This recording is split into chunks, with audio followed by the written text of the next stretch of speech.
আমি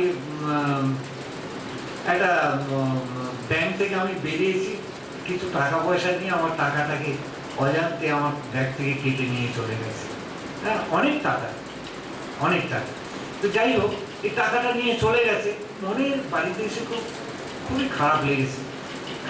শুধু মনকে এইটুকুনি শান্তি দিয়েছি কি, টাকাটা অন্য হয়তো কারোর প্রয়োজন, সে হয়তো পকেট মার, সে যাই হোক, সে আমারটা নিয়ে নিয়েছে, কিন্তু তার হয়তো কোনো রকম ব্যবহার হবে, আমার হয়তো যেটুকুন আছে তাতেও আমার হয়ে যাবে, একটু সাময়িক মনটা খারাপ। কিন্তু যদি আমরা মনকে সেই রকম ভাবে আমরা বোঝাই, আমরা ঈশ্বর কাছে প্রার্থনা করি, তিনি আমাদেরকে সেইটুকু যোগান। সুতরাং এই শান্তি, পরম শান্তি, পরমানন্দ লাভ করতে গেলে সেই শক্তিকে আমাদের বুঝতে হবে, সেই শক্তিকে আমাদের দিতে হবে।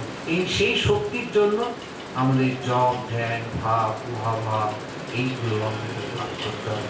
এর জন্যই আমাদের এখানে আয়োজন। আজকে আমাদের এখন পাদুকা পূজায় আমরা ডক্টর সামন্ত বসে যাবেন। সুতরাং আমি আজকে এখানেই রাখছি। জয় শ্রী গুরু মহারাজ।